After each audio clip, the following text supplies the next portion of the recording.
Good morning, good afternoon, good evening, wherever you are in this on this globe. In the middle of this lockdown, quarantine, shelter in place, we have a great Open Water Wednesday today, and I'll hand it over to our host, Ned Dennison. Thank you very much, Steve. Just as a short introduction, I'm currently the chairman of the International Marathon Swimming Hall of Fame. I'm also a marathon swimmer with more than 50 epic marathons. Dipped my toe in the ice mile a couple of times, and it'd be my pleasure to interview Ger, who's been a friend of mine for some years. Ger, could you do us an honor of a longer introduction, please? Sure. Hi, everybody. My name is Ger Kennedy, 50 years of age from Dublin, and I've been involved in ice swimming for, I think, about 8 years now. And haven't dipped my toes. I've done a few marathon swims, but I kind of concentrated most of my career for the past 8 years in ice swimming and kind of endurance ice swimming, and starting to look at marathon swimming again as a longer distance than, say, 20K and stuff like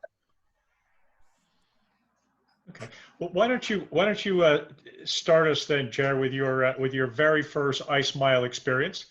I understand you came charging out of the ice mile and were dancing around in that field in the Dublin mountains. It was just stuff of legends, if I remember right. No, I wish, Ned, yeah, but no, particularly horrifying stuff. All right. I suppose walk before you run. Yeah, I started to run before I walk. Again, my first ice mile was in lockdown, and it was 2 degrees. There was snow everywhere. And, for me, if I had a great crew around me, huge bunch of people. But I think for me, obviously, I wasn't a fast swimmer, and I was heading up to about 40 minutes. And of course, I came out in an absolute mess, like after 40 minutes and 2 degrees. So my recovery was pretty brutal, and kind of pushed it too hard. And kind of a big lesson learned in ice swimming for me, that you have to take it up in necessary steps. And for me, I went in too hard and too fast, so my recovery was pretty bad, and I frightened a lot of people, including my own family. So I really had to take a step back and look at the mistakes I made, and reevaluate and sort of and go back to actually some kind of proper training, which is more regular in icy water or more regular in cold water. So lessons were learned. But take us through those last few years, then, how you progressed in the sport, some of the various places you went, some of the places you're welcome back, where you're not welcome back.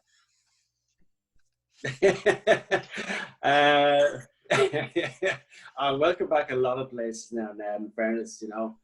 I suppose, after the initial few years, which I always think that are the hardest years in ice swimming, because you're learning the trade. Obviously I'm an endurance ice swimmer, so I push limits and wherever I'm doing.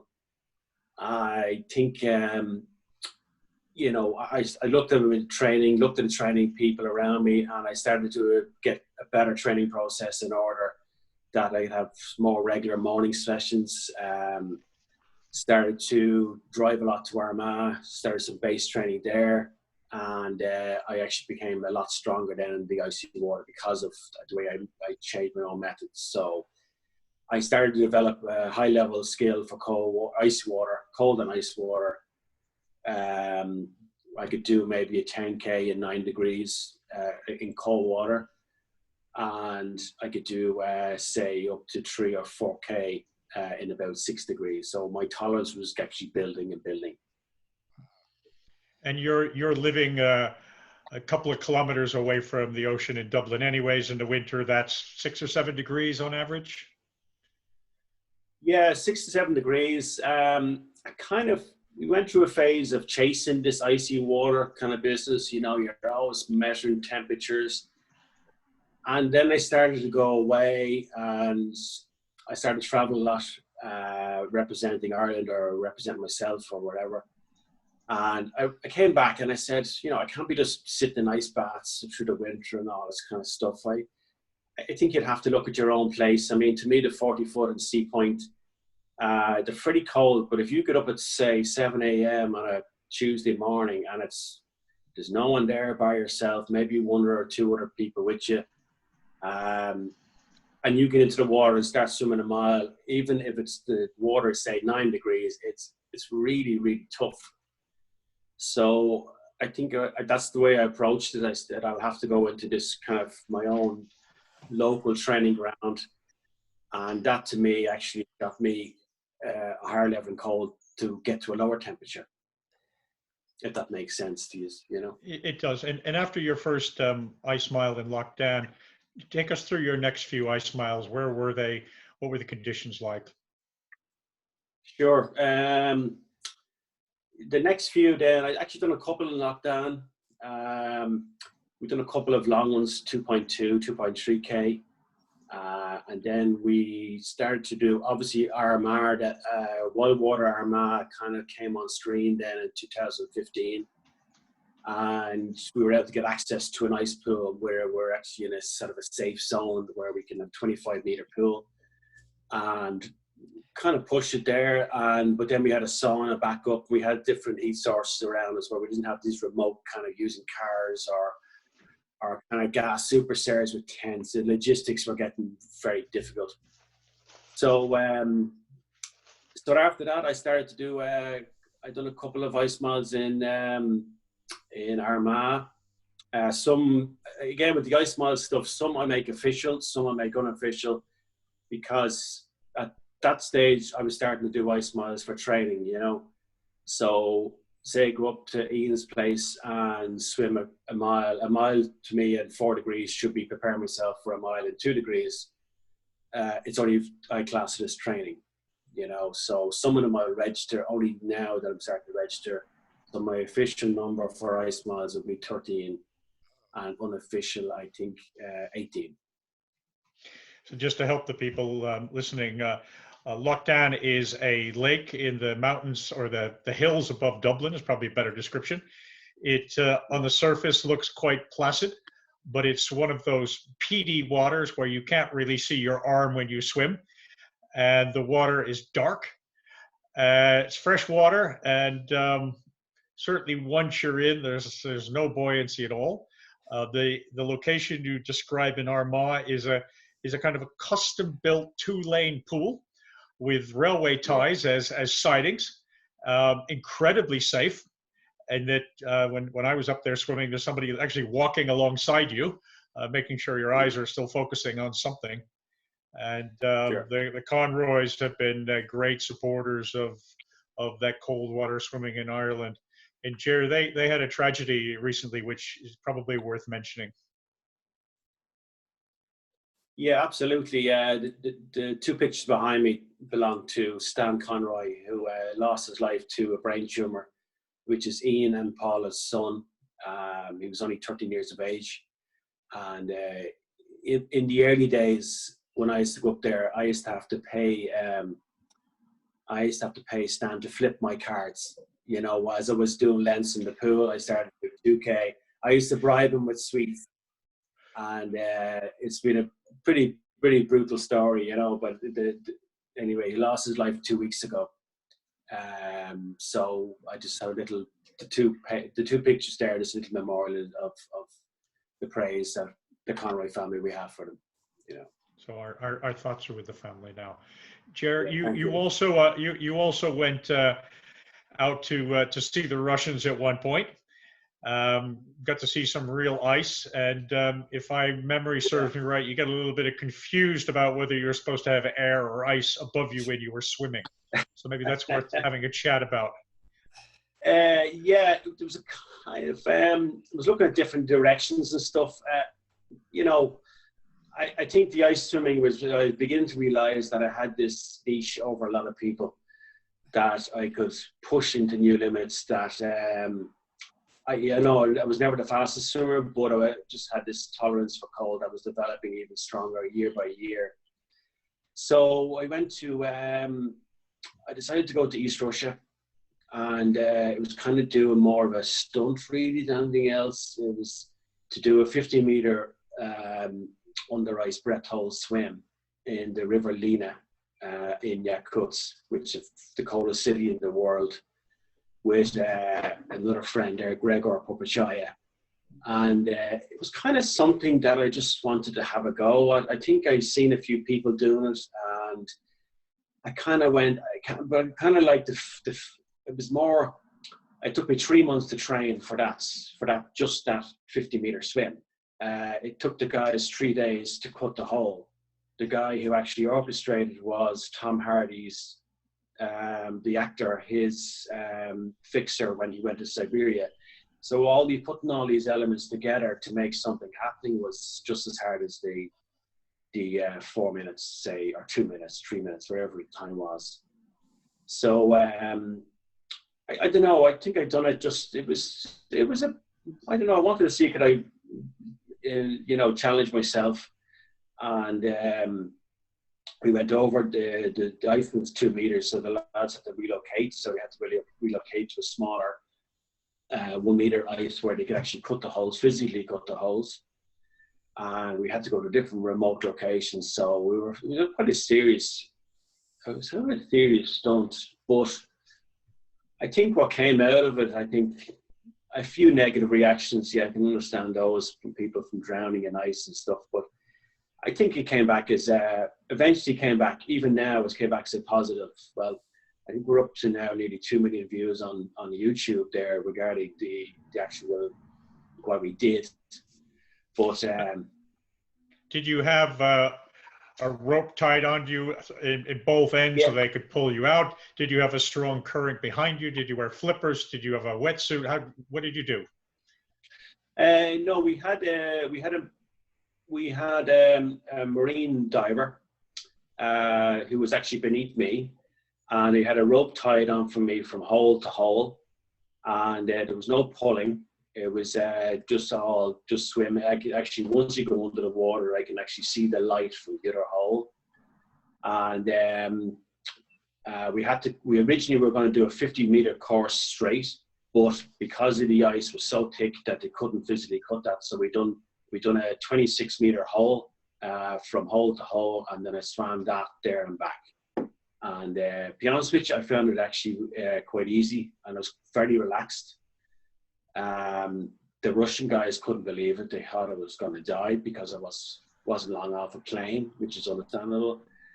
So the risks were high, but I was in full control, and I came out. And if you see by the video, even on my voice, I was actually quite relaxed and talking away. So the Russians love all that macho stuff, Ned. So maybe you should go over there and get a bit of macho stuff there. Stop going to those warm waters in Mexico and stuff, Yeah. And so fill us in now. You had a passion for one of the new bucket lists called the Ice Sevens. Steve, correct me if I'm wrong, but is this one of the few popular bucket lists you didn't develop? Was this a Ram Barkai developed? No, the original idea came from Mr. Kennedy. Okay. It was I say it's a simple email that he said, I'd like to float this idea. And I just immediately go, wow, what an unbelievable idea. We ran it past Ram and I'll let him take over. But I mean, again, like the Ocean 7, I thought, there'll be no way anybody's going to do this for a long, long time. And the two people who've done it so far, again, just surprised me. So go ahead, Gert, just tell us how you came up with it. Yeah, there was, I tell you what, I'll just show you something here, right? This is, I don't know if you can see it. This is a buff, right, of, say, it has under 7 summits, okay? And on the other side of it, it has the Ocean 7, right? And the guy who's doing it is a Polish guy. You both of you know him, actually. His name always pronounced me. It's Bognis Orichny team. He does a lot, but we met together and he handed me the buff. I just went 7 summits, Ocean 7, and then I came up with the idea of Ice Sevens from this. and started to go through it. In fact, I mentioned to Colin Hill that time we were in Siberia, and I just said to him, I said, Colin, you're a man of the world. I said, through his head, he says, shit, yeah, that's a really good thing. And so I said, okay. So I came back from that, and again, I emailed you, Stephen, just to see what you thought. And obviously, you're the Ocean 7.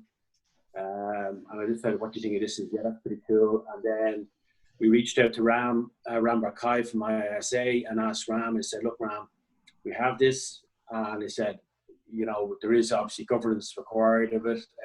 And would you put your own twist in it of your experience and make this into a worldwide challenge for ice swimmers to follow?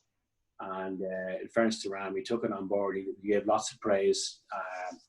And he put his own twist on it, where he brought in Ice Mile Zero into it, and he introduced the polar regions of 7 degrees north and Antarctica as one region, because of it's so hard to get to Antarctica. So and he did, and basically now it's an IISA project. Now they look after it, and anyone that wants to do it, they have to go through the verification with IISA. And tell us where your locations were in the order. Start with Ireland first. Obviously Ireland. I think let me see. Yeah, Ireland, Asia, Arctic. Whereabouts? Give us some more details. Where in Asia? What was it like? Okay, so we have obviously Asia was Siberia. I done a 2 kilometer swim in 0 degree there. That was part of my zero swims. Then we went to North America. That was in Boston. That was M Street Beach beside the L Street Brownie Group. They're fantastic. And then we were in North Norway, about 3 hours drive from Tromsø. That's into 7 degrees north. And then we were in Australia, which was in the Snowy Mountains in a ski resort called Treebo. That was with a group of Australian swimmers, Wyatt Song and a group that were able to accommodate us there, which is a crazy place. It's funny when you're actually swimming and you see a wallaby jump in the water at the same time. That was a new one on me, because they were actually trying to rescue the wallaby as I was swimming with a paddle. The kayaker was trying to rescue the wallaby out of the icy water. And then we were in South America. That was in Chile. That was high in the Andes in Ski Portorello at 2,850 meters. That was a difficult challenge, because you need to spend a bit more time. It's more acclimatized at altitude than actually swimming. And then the final one, obviously Africa. Africa was in the Atlas Mountains in Morocco. That was in Morocco, and that was our own homegrown swim, altitude about 2,000 meters, and that was a difficult one, because we were only there 3 days. And then the final one, which is the 7th continent actually in terms, was Antarctica there about a month ago. So give me the Antarctic story going back 18 months ago. How did you put all this together? Why did you take the world with you? The joys, the surprises, the disappointments. Yeah, the Antarctica project was going on about over three years ago. First of all, the finances. I just went, okay. For me personally, it's going to take 3 years just to build a nest egg for this project, because we estimated at €10,000 for the journey from Dublin and return, including the ship. At that stage, I hadn't got permission from the ship, and we were actually refused twice, purely because of risk content of what we're actually proposing to do. And then finally, then I was able to communicate with a company called Anthroply, who thankfully had Irish connections to do with the Shackleton Society and some historical facts here, which has really proved that I was able to, they were able to take us on and be able to sort of trust people's references of me. So we started, so I think for the first year it was just permission. The second year into the project, we started then looking at financials, and I kind of went, do I go this as a solo gig or do I actually bring people along? So I decided to bring people along, which can be difficult, but I decided to say, okay, I'll bring a group. I preferably, not everyone wants to do long distance. I'd rather people do shorter distance because it's easier to manage. Anyone wants to do a kilometre. There was very few people promised a mile, and the kilometre there was only 4 people. There was only 3 milers and 4 1 kilometres, and I went, okay, and that's quite a lot. You know, I can understand when, you know, the likes of Ramber Kai went there with different groups. The logistics of even doing that and without making false promises is really, really hard. It's really hard on an expedition leader. And because you're kind of sharing a ship with tourists as well, and you don't have access to, your timing is only of a 2-hour period, and some people want to have a swim and then they want to go and look at the penguins. You know, it's very difficult to do all this. So eventually then we took an agreement with Anthroply, and then we brought in the company. What's the name of them? We travelled to handle the finance. So that means then no finances will be handled by me or other people, which is great. Didn't want that because it's too much money. You're looking at about $8,000 a berth in the ship for a 13-day period. So yeah, it was beginning to come alive, and we kind of kept it very quiet because I had to downplay it quite a lot because it's so delicate. Permissions are so hard to achieve down there, and it was really a big risk for me as a leader to go down there, have people swimming, and then come back without incidents or without an issue or a social media bad video or something that will leak out that something had happened, and now it's attention, and that means swimming in Antarctica will be ruined forever. And that was a big personal thing for me that wasn't going to happen. And I did. Myself and Ram had a few chats about it because I know he was concerned about it, which is understandable. But I said, yeah, I got it. So I'm concerned too. So I'm going to keep people tight and keep them kind of within their frame of ability. What I think how many people total were in your group? It was 18.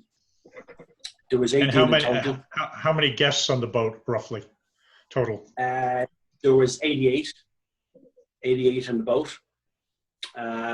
So there was 70 tourists and 18 swimmers. Four of us were, out of the 18, there was 14 swimmers. Some were partners and the film crew from BBC. And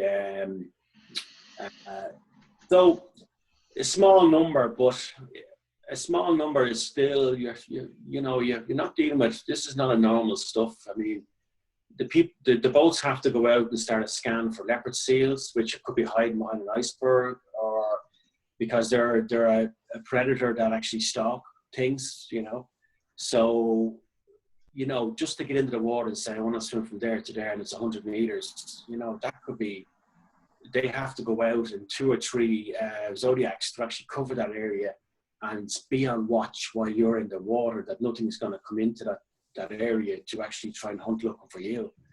And only when you realize, and I knew a bit of stuff, but when you get down there, you realize how delicate it is that even swimming 200 or 300 meters is a big privilege, you know, without and the reports of the actual Zodiac drivers and their own expedition leader, which they are risking their own license as an Antarctican tourist license. So, you know, it's a big thank you to them. They honored what they said they'll do for us, you know. And did everyone's health stay okay on the journey over? Yeah, it was on the Drake Shake coming over and Drake Passage. Wasn't bad. Everybody was well clued in with sea tablets, seasickness patches, little patches behind your ear, Scopoderm they call them. Recommend those. Everyone was really good. It took about 3 days down to get to the South Shetland Islands, and we had our first stop there. And I suppose, you know, the difficult dynamics, the way it works is that, first of all, you're on a ship, there's no Wi-Fi, you have no phone signal, and that can be very, people seem to struggle with that, which it can be a big struggle, that you're disconnected completely and they're going into a place of unknown. Nobody knows, and I don't even know at that stage where we're going into. So we were kind of doing a lot of confidence talks and making sure, reassuring people that, you know, the company here have got our backs and our knowledge is, we're going to do a few test swims and various things. So gig, very tough gig. And so you arrive at your swimming destination, day -1. How did you select who swam when, how? Presumably the best of them went first, Ger. Yeah. The first we done a good few test swims in Ushuaia at about 9 degrees. I mean, we're doing about a mile each day, which kind of eased a lot of tension amongst other swimmers. But when we got on the ship, things got very real very quick. The first swim was off a boat. That means you're swimming from your boat's going out, say, 500 meters from the ship, and we're to swim back to the ship. I did recommend people not to do that. The water was 0 degree, but I recommended, look, you know, I'm not gonna select people, but I said, I know what everyone has done. Everyone's been vetted through me. I know what your abilities have been, and I've seen your swim logs and various things, so I can say, okay, this isn't for you, this isn't for you. And in fairness to everybody, when I said it, the people put their hands up after explaining, look guys, this is a deep water swim, there's 4 kilometers of water beneath you. You know, this is very serious, and a lot of people didn't put their hands up. So the people selected 4 or 5 were vetted, and they were very strong. And the first swim, the 5 of us went out of 14. And everyone successful? Everyone successful. Concerned over recoveries, there was none. With the 5 of us, there was none. We had to walk through about recovery areas, and the negative effects if somebody has extremely bad recovery, as I mean, hauled into a boat, brought up the ramp in a stretcher. You know, I was concerned over that, so we were kind of limiting people what they could do. So the first test swim was very successful, and we went on to do a second test swim. I think that was the same day, actually. We did a second test swim where everybody got in, because we were actually swimming. People were saying to me, what's the course? And the course was out to the iceberg and back. It was 100 meters, because we just measured it. Was it difficult for you to get that iceberg out there in place? Yeah, well, it was hard push now, to be honest with you, But, it was a real iceberg. It wasn't sort of a white inflatable buoy or something. It was a real iceberg. Did you have to touch it? Was it a flip turn? How did you? It was a full touch. A touch was important, you know. There was a few referees there on the sidelines looking at people. So if anyone didn't touch, they were disqualified, and they didn't get their special patch, you know. So I wasn't happy about that. So, but in fairness, the other 10, the people who swam that morning, supported the next 10 swimmers. So the 10 swimmers then went over backwards and forwards. and they did a beautiful swim, beautiful backdrop. And as soon as they were fully recovered, then we wanted to do a swim, which was a longer swim, about 600 meters, was out around a very big iceberg and back into shore. And I just wanted to see, for me personally, I wanted to see the colors beneath me. And I just want to see what was beneath. You know, obviously you heard icebergs are much bigger beneath, but believe me, they are. So we did that, and that was stunning. And there's a couple of great pictures there we got. Thankfully, some great photographers picked up on with the ship in the background and stuff. It was a stunning location, and that was on mainland Antarctica when we were doing that. And the next day, bring us all through the rest of the trip. The next day, we were heading more down to the Antarctic Circle. That was the plan. The swimming plan for the Antarctic Circle, at one stage, it was just me, because the staff and the owners of the ship, who I was beginning to know quite well, they were extremely nervous of this, because you're in a remote area and remote recovery. The recovery, there is none. No helicopter can reach you where we are. So if an incident happened in the circle, the ship would have had to about turn and maybe come back to 2 days, where the helicopter from the Chilean, an Argentinian base, would be able to pick up from the ship. So they were really worried about that, and so that's why they only selected. We only selected from myself to swim in the Antarctic Circle, and that was the plan. A chest infection. It was pretty bad. I was getting worse by day, and I was in bed. It was in my berth for 2 days, trying to get rid of it as we were going towards the circle.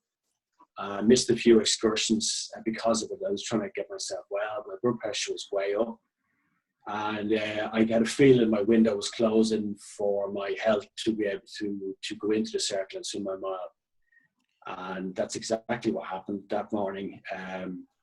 Our medical officer and the ship's doctor came down to see me, and my blood pressure was still high. I wasn't great. My chest was pretty wheezy, and I just wasn't feeling good whatsoever. So after the second examination, I said, lads, enough. And at that stage, I had promoted Catherine Pendleton and Paul Georgescu, that I said, look guys, I'm not 100%, so you two are going to take my place, as in they're going to do a mile for each year independently. And so they were ready to go, and I called it. I said, enough, it's not happening for me. I want to go up, and I want to support the Catherine and Paul. And lucky that I did. As I said to them afterwards, they achieved their mile, but they were kind of lucky I was sick, because when I came up, first of all, there was a pod of orcas circling the ship, which was pod of about maybe 12, 13 orcas. The course they had selected as the course, they were heading to an iceberg 400 meters across. There was an ice flow coming down on top of them, so if they swam across, the ice flow would have blocked their return. There was no way through it. So we turned, within 5 minutes, I said to the captain, I said, Captain, we're gonna do a mile direction from the ship, and can you ping the radar distance when we're out there in the Zodiacs? And we also have our handheld GPS as well to coordinate distance, so the mile is correct. And anyway, Catherine was up. Catherine went down first, and we did that. And she swam past the ship, because we were actually measuring by handheld. The radar gave us the initial mile, but then the ship was moving towards us, so we were able to dictate the mile by our handheld GPS, and confirm that Catherine did swim the mile. And exactly the same with Paul. And thankfully, the orca pod moved off, because if they returned, Paul and Catherine would have been out. We would have to remove them from the water regardless. So they were very lucky. The weather conditions were bumpy, but okay. And I was thrilled for them, absolutely, to see two friends swim a first ever Antarctic Circle mile. Was absolutely amazing, absolutely amazing. So thrilled for them.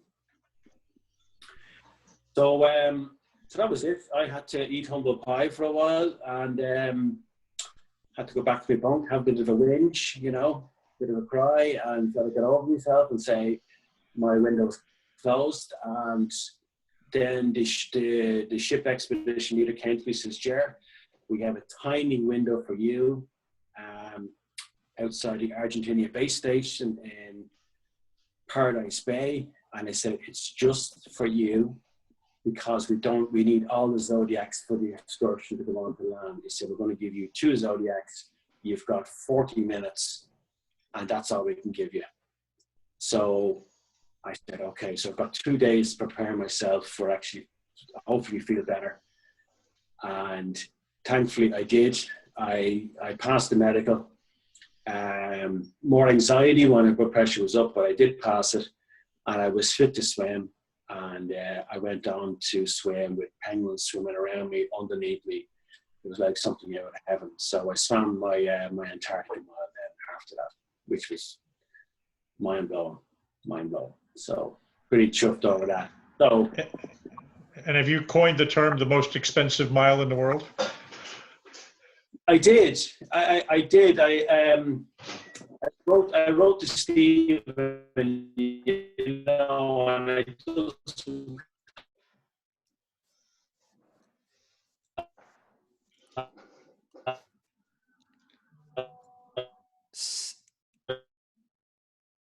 My message says that Ger's bandwidth is low. Yeah, yeah. While Jer struggles with his bandwidth, I'll fill in some of rest of Jer's career. Jer, for the past couple of years, has been doing some coaching and assisting, and one of his English Channel aspirants, Jer Devon, did successfully complete the English Channel last year. And I know for Jer Kennedy, took a lot of satisfaction and pride in helping the other Jer to do that. And we'll ask Jer what's next when his time comes. Is he trying to reload in, Steve, or what do we think's happening? No, it would be my guess that somebody at his house is downloading a big movie or something, which actually happens a lot. You know, when we're all locked down wherever we are. You know, we've got kids, family members, and everybody's doing homework, working, teleconference going. So it sounds in my head like he's practicing the guitar kind of one string at a time. I get this boing, boing, boing, boing, boing. Or learning the Chinese language syllable by syllable. But yeah, I mean, he's an incredible man. I mean, to pick ice swimming and then to pick endurance ice swimming. I mean, we're talking about a universe of what, 5 people. Henry Karma, Mr. Alexander Brylan from Russia, and just a small handful of people. It's probably worth mentioning that the incredible Jamie Monahan from New York City was the first Ice 7 swimmer. Yes. And she's also an inductee of the International Ice Swimming Hall of Fame and the International Marathon Swimming Hall of Fame. So she's kind of got both of those bases covered. But yes. Jamie, probably a little bit easier for her to travel from New York than Jer from Ireland. But Jamie's literally been traveling the world for the past 5 years, doing all sorts of adventures. One of the others was sort of 7 continents and 7 marathons in 7 days or something like that? Was it 5 or 6? Yes. Kind of a marathon in Europe and fly to Australia, marathon there, fly to Africa, marathon there. Yes. It always amazes me on all of these 7s, ice 7s, ocean 7s, whatever, 7 continents, etc. Just the logistical and financial and operational planning that you have to do is just incredible. And obviously it took him 3 years to put this Antarctic 2020 plan together. So, I mean, not only are they, you know, detailed oriented. They're also long range oriented. I mean, well, in my earlier business career, I used to do a fair bit of work behind the Iron Curtain, and the most dreaded word we ever heard was the word moment, where some official person who had the power to let you in or let you out or let you do something, whatever it is, would say moment, and they would disappear off, and you didn't know whether they were coming back in 5 minutes or 5 weeks. And so some of the Siberian adventure, the Bering Strait relay, for example, there was a possibility that those 60 odd people could have been stuck in a port in Siberia where some medium ranking official said moment and disappeared off. And likewise in Antarctica, I think probably a lot of you had experience where you go to a normal event and the organizer is a little bit unsure about the conditions. They're not necessarily worried about you, but there's 100 people there, and the least confident 5 or 15 or 20 swimmers, you have to run a safe event for everybody. And in our normal Western world, we get a little bit concerned when we want to swim and we know it's okay for us. But I can't imagine really being down in Antarctica and the boat captain's going, so what? You guys want to swim? Where do you want to swim? In the ocean with the icebergs and the orcas and the leopard seals. And so if something should happen to you while you're swimming, I'm not going to look very good as a captain. Now, okay, we get to split up all of your stuff amongst the crew. That'll be good. But at some point, we go back to Argentina, and they're going to be looking for you, and we're going to go, oh, yeah, he went for a swim and didn't come back. Yeah. And literally, the insurance company and the captaining authorities that give those permissions are going to be saying, what were you doing out there? Why did you let them get in the water? So yeah. I can imagine that gets kind of tough. It takes a whole new level to man overboard. Yes. But what I wanted to understand from everybody who's been down to Antarctica, you get on the boat, you've already obviously exchanged emails. At what point do they leave Argentina or wherever their port is? To the time they get in boat, how do they actually interact with that captain? How do they gain the confidence of the captain, who they're not doing any practice swims until that first practice swim? I mean, how do they get that confidence to say, hey, I can do this? Well, I don't know about the Antarctic thing, but I can give you some other experiences with that. So in the English Channel, for example, the swimmer probably shouldn't be throwing up before they get in the water. They probably shouldn't be praying too loudly. They probably shouldn't be crying or shivering. And then only one person in their crew should be talking to the captain. Only one. Yeah. And everybody else should be doing as much as possible not to scare the captain. Here we go. He looks like his bandwidth is back. So sorry, I'm good. Apologies. Yeah. The mojo's long gone, but the bandwidth is back. Well done, Jer. What were you talking about while I wasn't listening? You can listen. You can listen on the tape. No, I tell you, we won't go on about Antarctica, but it's a very, very delicate place to swim, and I wish I could have given the swimmers more swims, if you know what I mean. Some swimmers got 400 meters and then they went straight into their kilometer. I would have loved to give them more opportunities to swim, but the windows are so tight, and when you're sharing a boat with a lot of tourists, those opportunities don't happen as much as you think. So for me to liaison with the expedition leaders, there's actually two of them. One was specifically for us. One was the tourist expedition leader, and they're obviously answerable to the captain. And they were under strict control that this is what it is, this is what it is. And I had numerous meetings, and some meetings where I was trying to get more swims, but didn't happen, So it's a very, very delicate place down there. But I think from what we've done down there and what we came back with and what we achieved and the impressions we have left has been very, very good. And I think anyone who goes past, and even if Ram goes back there with his ice swimming adventures, I think the opportunity is still there for people to swim there.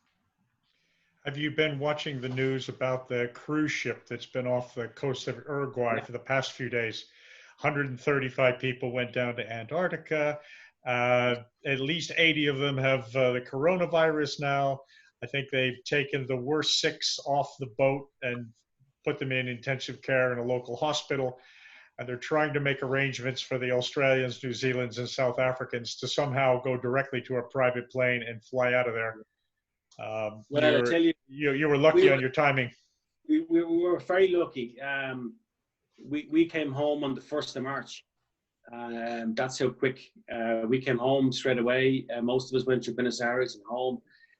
It was 2 of the ships that I know one, Coral Princess, that was a month at sea because of the infections. That was a huge ship that was there. And I was only reading about it. They have actually got back to Miami from Antarctica. But because no port would take them, because they 3 or 4 people dead on the ship with the virus, and there was numerous people affected, and it's a colossal ship with 1,500 people. So very, very lucky, very lucky, very lucky in every way, you know. So, Jer, now that you've reached 50, it's probably mandatory retirement age. What's next for you? I'm retired ice swimming now. You know that. I didn't know that. Do you not know that? No. Well, I tell this to my wife, but really, you keep that down a bit. I tell you, as you know, I do love the adventure stuff, Ned, and you know, I did actually, as I said to you on the phone there, we had a chat there. I did book an English Channel slot for the end of May. Actually, was this year with Eddie Spelling, and the process is I've because of the cost factors of what I did in adventure ice swimming, I couldn't really afford to do the training to do English Channel and then go on to do these crazy adventures which cost a lot of money, and so I kind of had to park all the channel swims that I really would like to do. And now that I can do them, I can relax and do them. There's nobody chasing, or I'm not chasing anything, or just my own personal goals. So the English Channel now, unfortunately, I'm going to have to cancel that this year because of no training. I might have to postpone it till maybe later in the year. To be honest with you, I have other things I would like to do. I've other things planned. And I actually have a little prop here to show you, Ned. Now, I can't say too much now about this one, but I don't know if you know, that's the boots I'll be wearing for the next swim in September. You might be going up then.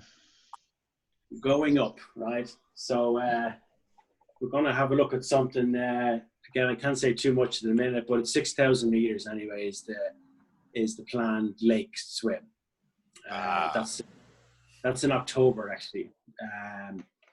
So I'm probably going to go fully focused on that, which is training in the hills and stuff. And again, there's permissions required. So I seem to take on these technical difficulties, but the altitude of 6,000 meters I've never been up to. So it's something new. I hope it happens this year, but certainly. Is the water free, or is it a foot and a half of ice? No, we're probably going to have to bring up tools with us to make a lane of some sorts. As a guy that grew up ice fishing in Vermont, I can tell you it can be hard enough to get one hole in for your line, but to get a lane, you need those ice saws that everybody has in the barn in Vermont, and they're not very portable. Wouldn't want to carry one up a hill with me. Yeah, Phil White's a good man for all that stuff. But look, it's only grown legs in the past 2 months, really.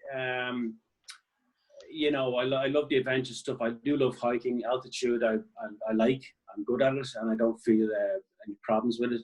I've learned to respect it more from my recent trip in Chile, where I swam the mile at, say, 2,800, which you got to swim slower. You know, it's an unusual feeling unless you live at altitude. You know, I'm coming from zero sea level, but it's I think it's the new thing, and it's a new adventure I'm looking at, and that's all my stuff there from Mount Blanc. I've done Mount Blanc a few years ago, and I've kept it. So we'll see. There's a bit of planning there, and permissions, and there's a sponsor hopefully on board, because it's my bank account's running a bit low now at the minute.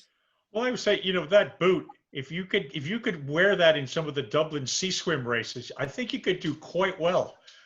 Well, I tell you now, I reckon go around the first buoy now. I reckon you get a few places there, as you can see.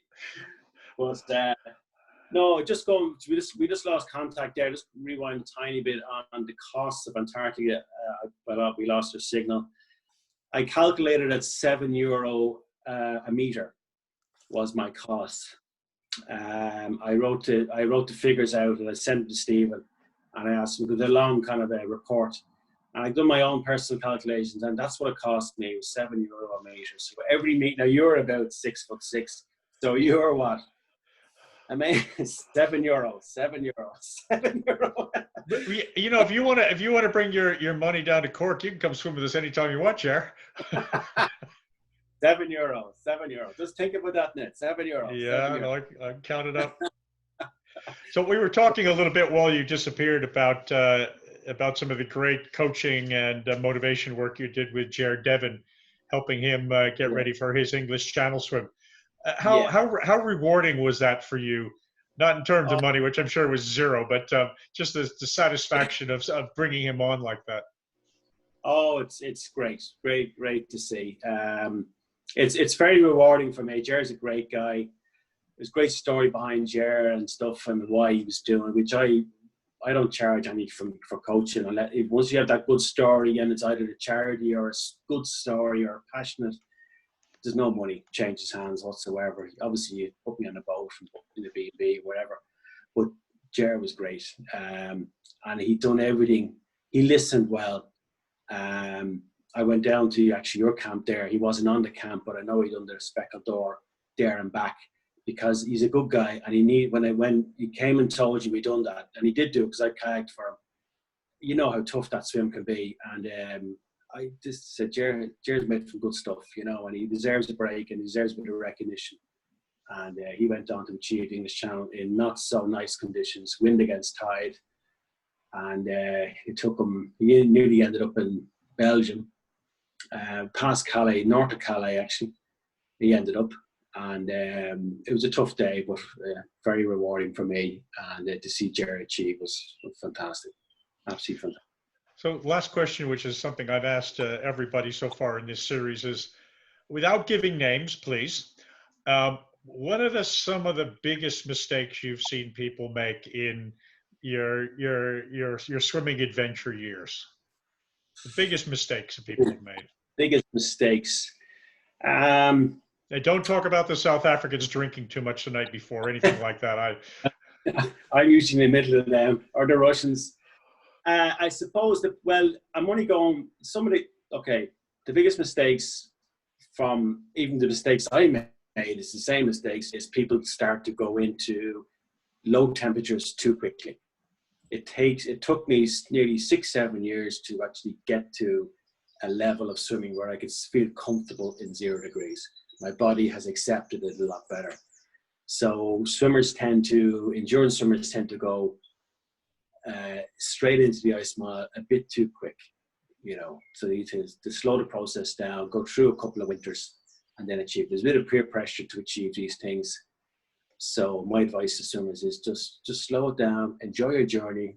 There's no records, no one's chasing you, just enjoy it. I've another list. Do you want some more? Yes, I want some more. Want some more? I would say mistake. It's listening to, listening to people like yourself and Stephen and other greats of open water swimming, and listen to the World Open Water Swimming feeds. The stuff Stephen does, all those reports. To me, it gains you knowledge and respect in open water swimming. It doesn't matter from marathon swimming to ice swimming. Look at the greats, look at the people who've been there before you, and read their books, read their memoirs, read their their accounts, their swim reports. You know, don't just ignore them and say, "Ah, sure, he's an outfielder, he's gone, or sure, he's a has-been." No, I've learned so much from you guys and Ram and other greats of around me that I think it gives you respect and knowledge that you can pick up a phone to someone and say, "Listen, what do you think of this?" Like I could with you, Ned. Like pick up the phone and say, "What do you think of this swim?" You go, "Shit, like that's a bit," you know.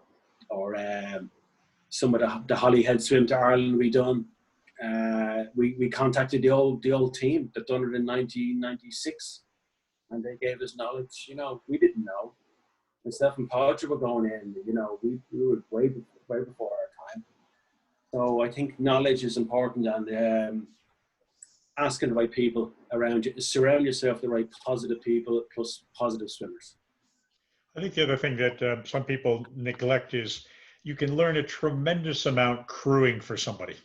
Oh, You can watch a tremendous amount being the second for somebody in an ice mile, where you're watching them and they're in fabulous shape for the first 1,000 meters, and then it all starts to go a bit funny.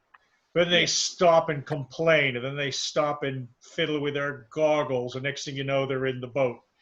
And when they've thought out later and you have that conversation with him, you say, "Look, a tiny thing went wrong at 1,000 meters, and you completely lost your head."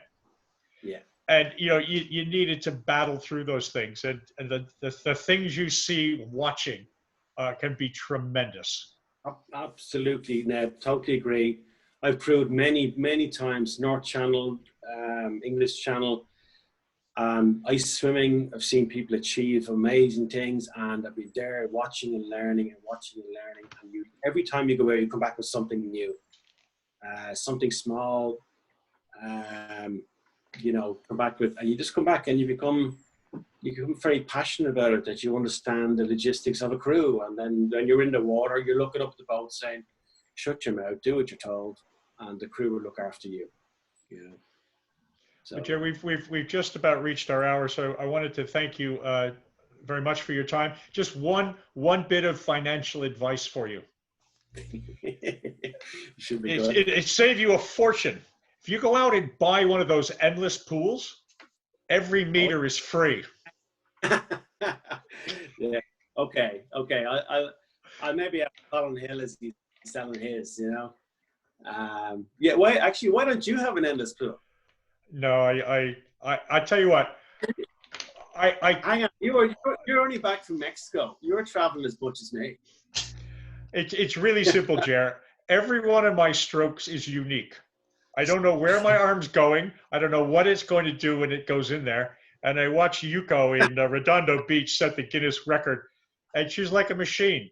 The arm does exactly the same thing every time. And I sometimes go slow. I sometimes go fast, go right, left. The endless pool would have to be about 50 meters by 30 meters, and still I'd be banging into the sides. I mean, I couldn't do it. Listen, don't be pulling the wool over our eyes. We know you're going to kick some young's ass this summer. Yeah. That'll happen. Well, hopefully your Naples swim. I don't know if that's still going ahead or is it. It's still on the books, Steve. You may not be aware, but Luciano has invited a few old people to come down to Capri, Naples at the end of June. Yeah. Good. Just remind your listeners how many meters you do in a month. You told me, Ned, a month ago. I did 200,000 in January in training. Not bad for now, lad. Now is he, Stephen? Is he? Yes. And 0 in March. Less in March. Yeah. All right, folks. We'll sign off now. All the best. All right. Thank you Thanks, very much. guys. Bye. Okay. Bye. Stephen. Bye. See you, Ned. Bye. Bye.